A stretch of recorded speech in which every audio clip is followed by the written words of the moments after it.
Assalamualaikum warahmatullahi wabarakatuh.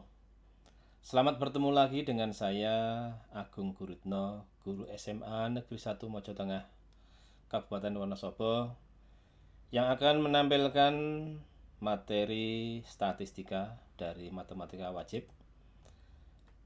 Kali ini mengambil KD distribusi frekuensi, histogram, poligon frekuensi, dan OKIF. Selamat mengikuti. Tabel distribusi frekuensi, histogram, poligon frekuensi, dan OKIF. Tabel distribusi frekuensi. Distribusi frekuensi dapat dibedakan menjadi dua macam, yaitu daftar distribusi frekuensi data tunggal dan daftar distribusi frekuensi data berkelompok. 1. Daftar distribusi frekuensi data tunggal. Pada percobaan melempar sebuah mata dadu bermata 6 sebanyak 30 kali, diperoleh data munculnya angka sebagai berikut. Pada pelemparan dadu bermata 6, maka kemungkinan yang muncul adalah angka 1, 2, 3, 4, 5, atau 6. Kita catat sehingga hasilnya sebagai berikut. Data tersebut dapat disusun dalam bentuk daftar atau tabel frekuensi atau tabel distribusi frekuensi. Kita buat tabelnya. Kolom pertama angka, turus atau tali, kemudian frekuensi. Misalkan angka 2, kita kasih strip di tali turusnya. Demikian seterusnya. 6, muncul 6, 3, kemudian 3 kita buat tali turusnya. 3, kemudian 3 kita corek, dan seterusnya. Kita tunggu sampai penghitungan selesai.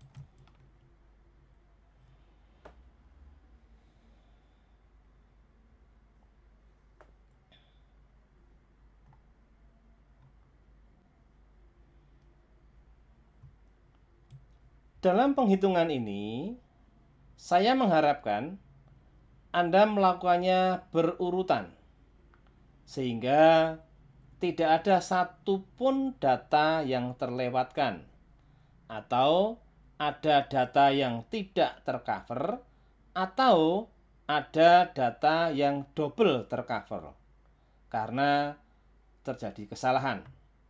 Maka baiknya Anda melakukan penghitungan dengan tali turus ini secara berurutan.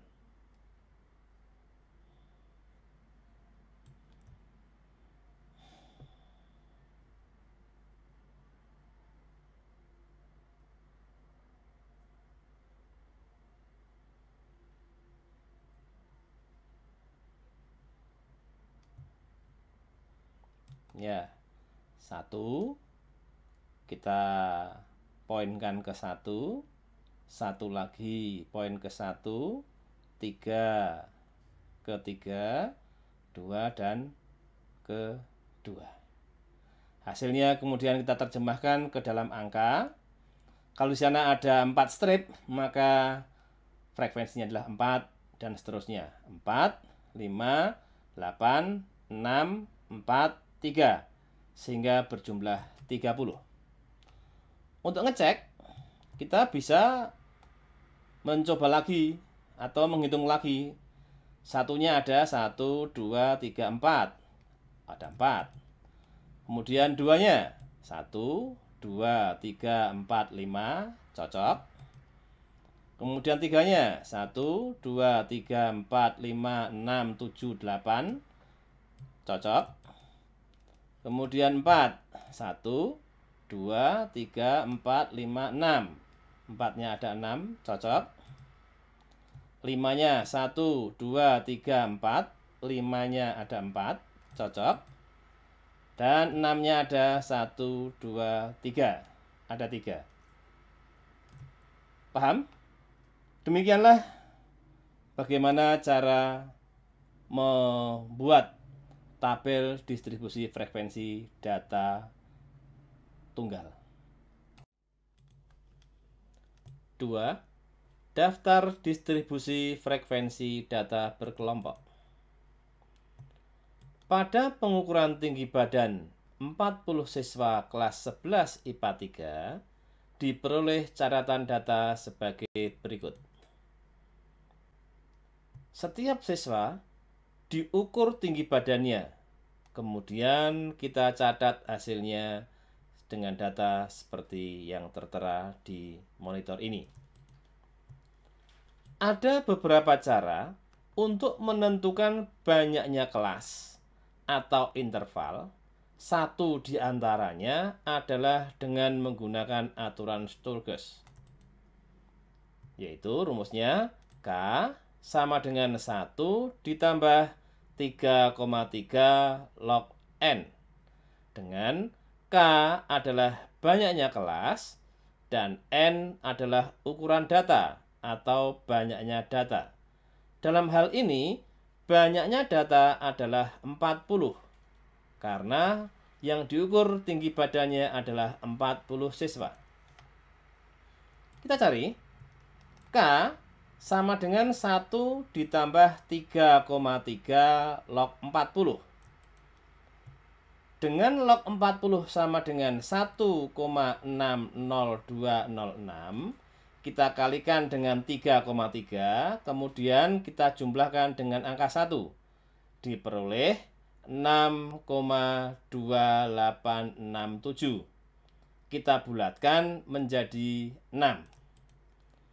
Kemudian kita cari panjang kelas yang dirumuskan oleh X maksimum dikurangi X minimum dibagi dengan K. X maksimum adalah data terbesar dan X minimum adalah data terkecil. Dengan X maksimumnya adalah 169 dan data terkecilnya adalah 141. Kemudian kita kurangkan, kita bagi dengan K, 6. Hasilnya adalah 4,667. Kita bulatkan menjadi 5. Kemudian kita buat daftar.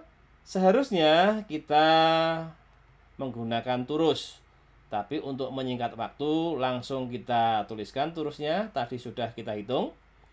Seperti halnya pada contoh yang ada di depan tadi. Dengan frekuensi 3. Kita cek, hitung lagi. 1, 2, 3. Ada 3 pada kelas 141 sampai 145. Yang kedua, pada kelas kedua terdapat 5. Kita hitung. 1, 2, 3, 4, 5. Cocok. Yang ketiga, kelas 151 sampai dengan 155 ada 8 siswa. Kita hitung. 1, 2, 3, 4, 5, 6, 7, 8. Ada 8 siswa. Pada 156 sampai 160 terdapat 15 siswa. Coba kalian hitung sendiri. Ada 15 siswa. Kemudian pada interval 161 sampai 165 ada 7 siswa. Kita hitung. 1, 2, 3, 4, 5, 6, 7. Sedangkan pada kelas yang terakhir, yaitu 166 sampai 170, terdapat 2 siswa, yaitu dengan tinggi badan 168 dan 169. Demikianlah cara membuat daftar distribusi data berkelompok dari data yang ada. Paham ya? Oke, kita lanjutkan. Dari daftar distribusi frekuensi data berkelompok di atas, kita akan mempelajari hal-hal yang berkaitan dengan tabel tersebut, yaitu 1. Interval kelas. Di dalam tabel distribusi frekuensi data berkelompok, dipisahkan menjadi beberapa kelompok yang disebut dengan interval kelas atau interval saja. Dari tabel tersebut, dipisahkan menjadi 6 interval, yaitu 141 sampai dengan 145 disebut interval pertama. 141 sampai 145 disebut interval pertama. 146 sampai dengan 150 disebut interval kedua. 146 sampai 150 disebut dengan interval kedua atau kelas kedua. Demikian seterusnya sampai pada 166 sampai dengan 170 disebut interval kelas ke-6. Yang kedua, batas kelas. Batas kelas adalah nilai-nilai yang membatasi kelas yang satu dengan yang lain. Pada interval pertama, 141 sampai dengan 145, maka 141 disebut batas bawah kelas pertama. Sedangkan 145 disebut batas atas kelas pertama. Pada interval 146 sampai dengan 150, maka 146 disebut batas bawah kelas kedua dan 150 disebut batas atas kelas kedua dan seterusnya. Artinya, kelompok nilai atau angka yang ada di depan ini merupakan batas bawah. Sedangkan kelompok yang ada di belakang ini merupakan batas atas. Demikian anakku? Paham? Oke. Berikutnya, kita tampilkan lagi daftar distribusi frekuensi tadi. Untuk mengenal yang ketiga, yaitu tepi kelas. Pada interval pertama, 141 sampai dengan 145, maka nilai 140,5 disebut tepi bawah kelas pertama. Sedangkan 145,5 disebut tepi atas kelas pertama. Pada interval kedua, yaitu 146 sampai 150, maka nilai 145,5 disebut tepi bawah kelas kedua dan 150,5 disebut tepi atas kelas kedua. Artinya, pada batas bawah ini, kalau kita kurangi dengan setengah, itu sama dengan tepi bawah. Sedangkan batas atas, kalau kita tambah setengah, menjadi tepi atas. Tepi bawah kelas ke-n atau TBN dirumuskan oleh batas bawah dikurangi setengah. Sedangkan batas atas kelas ke-n atau TAN sama dengan batas atas ke N ditambah setengah. Berarti ini ditambah setengah, sedangkan ini dikurangi setengah. Yang keempat, panjang kelas. Panjang kelas adalah tepi kelas atas dikurangi tepi bawah atau TB. Dirumuskan oleh panjang kelas sama dengan TA dikurangi TB sama dengan 145,5 dikurangi 140,5. Awas, ini bukan tanda pengurangan, tetapi sampai dengan. Biasanya kalian salah mengerti. Untuk mencari panjang kelas maka 145 dikurangi 141. Salah. Harusnya TA dikurangi TB, yaitu 145,5 dikurangi 140,5 sama dengan 5.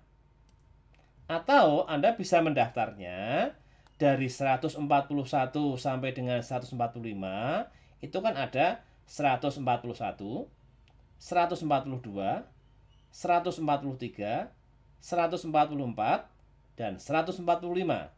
Ternyata ada 5 angka. Ini panjangnya. Yang kelima, titik tengah. Titik tengah adalah angka atau nilai yang terdapat di tengah-tengah kelas, yang dirumuskan oleh titik tengah atau XI dirumuskan oleh tepi bawah ditambah tepi atas dibagi 2. Misalkan titik tengah dari kelas pertama, yaitu XI sama dengan 140,5 ditambah 145,5 dibagi 2 sama dengan 286 dibagi 2 sama dengan 143. Sehingga kalau Anda daftar tadi 143 ada di tengah. Itulah yang disebut dengan titik tengah. Demikian halnya pada kelas-kelas yang kedua. Berarti X1-nya tadi adalah 143, sedangkan untuk X2-nya yaitu angka yang terletak di tengah ini, 146, 147, 148, 149, 150. Yang tengah di mana? 148. Demikian dan seterusnya sampai Anda ketemu pada X ke-6. Paham sekalian? Oke. Histogram dan poligon frekuensi. Histogram merupakan diagram yang terdiri dari batang-batang yang saling berimpit. Nilai data diletakkan pada sumbu yang mendatar, sedangkan frekuensi diletakkan pada sumbu tegak. Nilai data pada histogram dapat berupa kelas-kelas interval atau tepi-tepi kelas masing-masing. Yang pertama, dengan menggunakan titik tengah kelas interval yang diletakkan di tengah-tengah bagian bawah batang. Bentuk yang kedua adalah dengan menggunakan tepi-tepi kelas interval diletakkan di tepi-tepi bagian bawah batang. Sedangkan poligon frekuensi diperoleh dengan menghubungkan semua titik tengah bagian atas batang pada histogram. Kita beri contoh. Pada daftar distribusi frekuensi nilai ulangan matematika, diperoleh data sebagai berikut. Pada kelas pertama, 54 sampai 60, titik tengahnya adalah 57, menunjuk frekuensi 4. Kelas kedua, 61 sampai 67 dengan titik tengah 64, menunjuk frekuensi 9 dan seterusnya. Sampai pada kelas yang ke-6 yaitu 89 sampai dengan 95 dengan titik tengahnya adalah 92 berfrekuensi 3. Kemudian kita gambar dengan koordinat kartesius. Pada bagian mendatar merupakan datanya, yaitu nilai ulangan matematika. Sedangkan pada sumbu tegak adalah menunjuk pada frekuensinya. Pada batang pertama, maka dibatasi oleh tepi-tepinya, yaitu tepi bawahnya 53,5 dan tepi atasnya adalah 60,5.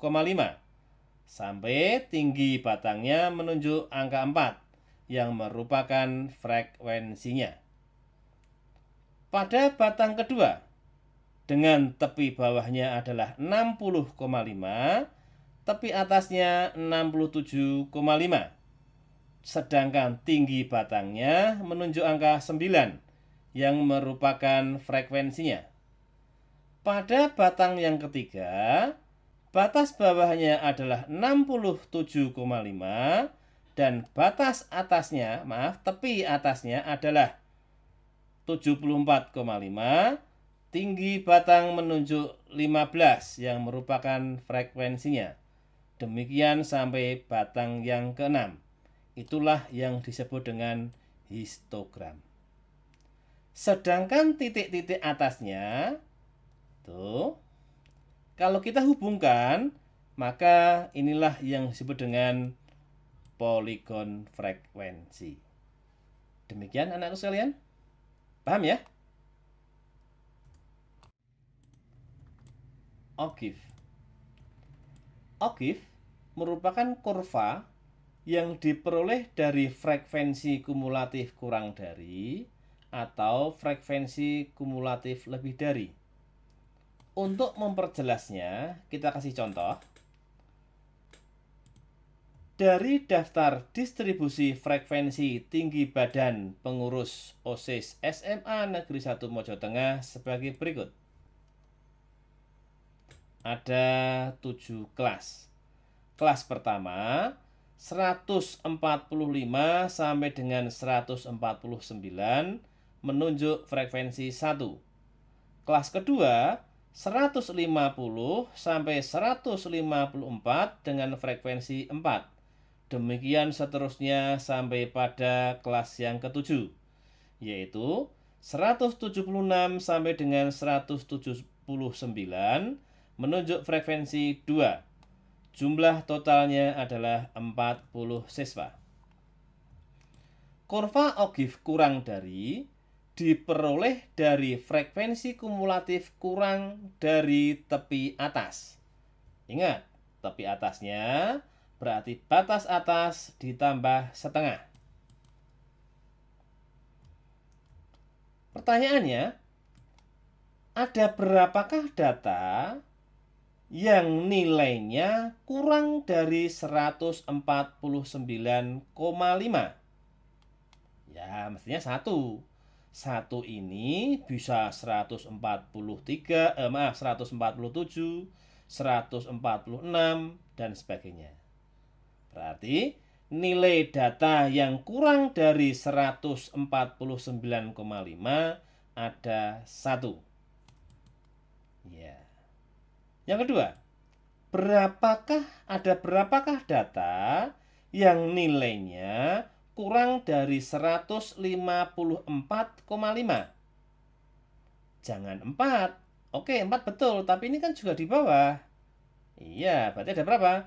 Ada 5 anak. Dari mana?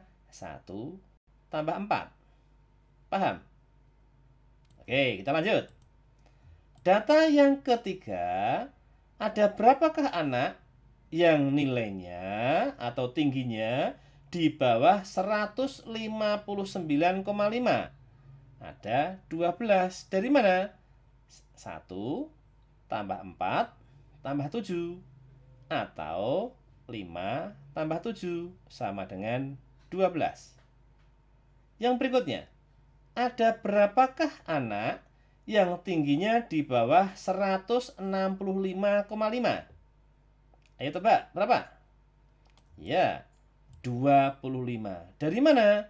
12 ditambah 13. Dan seterusnya sampai pada yang terakhir. Kemudian, daftar frekuensi kita letakkan pada sumbu tegak, sedangkan data tinggi badan kita letakkan pada sumbu mendatar. Kemudian kita tuliskan tepi-tepi kelasnya, mulai dari tepi kelas yang pertama, yaitu tepi bawah dan tepi atasnya. Kemudian kita cocokkan dengan frekuensinya, kemudian kita tarik garis, kita sambungkan garis dan garis sampai pada interval yang terakhir. Maka garis yang tebal ini yang disebut dengan kurva Ogive. Karena didapatkan dari kurang dari, maka disebut dengan kurva Ogive kurang dari. Paham anak-anak sekalian? Oke. Sekarang kita bahas kurva O'Keeffe lebih dari yang diperoleh dari frekuensi kumulatif lebih dari tepi bawahnya. Kita tampilkan data yang tadi. Kemudian ada simbol frekuensi kumulatif lebih dari yang diperoleh dari tepi bawah. Berarti kita melihat tepi bawahnya. Ayo, bagaimana cara mendapatkan tepi bawahnya? Ya, batas bawah dikurangi setengah. Berarti ini berapa? 144,5. Yang ini 149,5. Yang ini 154,5 dan seterusnya. Timbul pertanyaan, ada berapa data yang tinggi badannya lebih dari 144,5? Saya ulangi, ada berapa anak yang tinggi badannya lebih dari 144,5? Oh, semuanya berarti kan? Ya, berarti jumlahnya ada 40. Paham? Yang kedua, pertanyaannya, ada berapakah anak yang tingginya lebih dari 149,5? Lebih dari 149,5.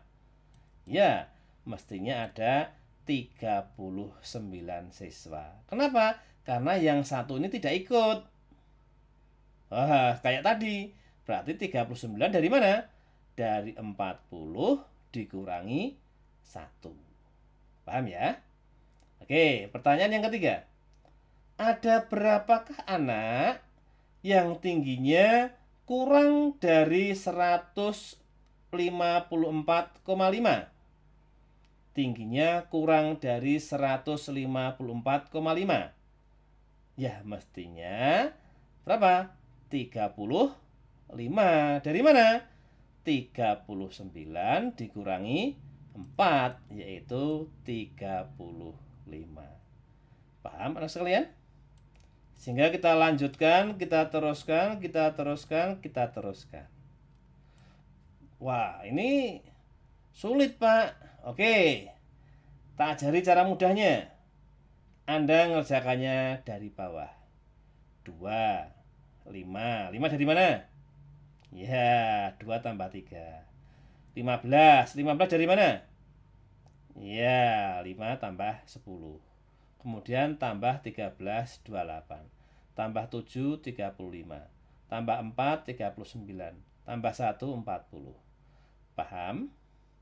Oke, kita buat kurvanya. Pada sumbu yang tegak, kita tulis frekuensinya. Pada sumbu yang mendatar, kita tulis data tinggi badannya. Kemudian, kita tuliskan tepi-tepi kelasnya. Kemudian, kita cocokkan dengan frekuensinya. Frekuensi yang pertama adalah 40. Kemudian, kita tarik garis. Kemudian tarik garis dan seterusnya sampai pada kelas yang terakhir. Maka garis tebal inilah yang disebut dengan kurva O'Keeffe. Karena diperoleh dari kurva O'Keeffe lebih dari atau dari data lebih dari, kumulatif lebih dari, maka kurvanya disebut dengan kurva O'Keeffe lebih dari. Paham, anak sekalian? Ya, kita lanjutkan. Setelah kalian mempelajari materi di atas, maka saya kasih tugas. Tugas Anda kerjakan, kemudian Anda kirim ke Google Classroom kelas kalian.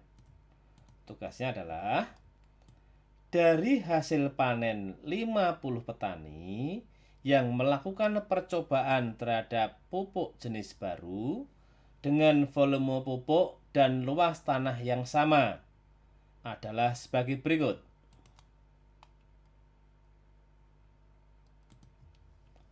Dari data di atas, buatlah yang pertama, daftar distribusi frekuensi data berkelompok.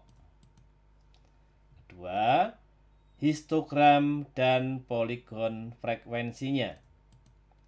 Yang ketiga, buatlah kurva Ogif lebih dari. Paham, anak-anak sekalian? Oke, demikianlah pelajaran kita. Demikianlah pembelajaran matematika hari ini. Bagi Anda yang sudah subscribe, saya doakan semoga ilmu kalian bermanfaat untuk diri sendiri dan untuk orang lain. Dan semoga ilmu Anda barokah. Namun, bagi Anda yang belum subscribe, silahkan Anda segera subscribe. Saya tunggu subscribe Anda. Jangan lupa like dan share ke teman kalian. Oke? Demikian pelajaran kita. Wassalamualaikum warahmatullahi wabarakatuh.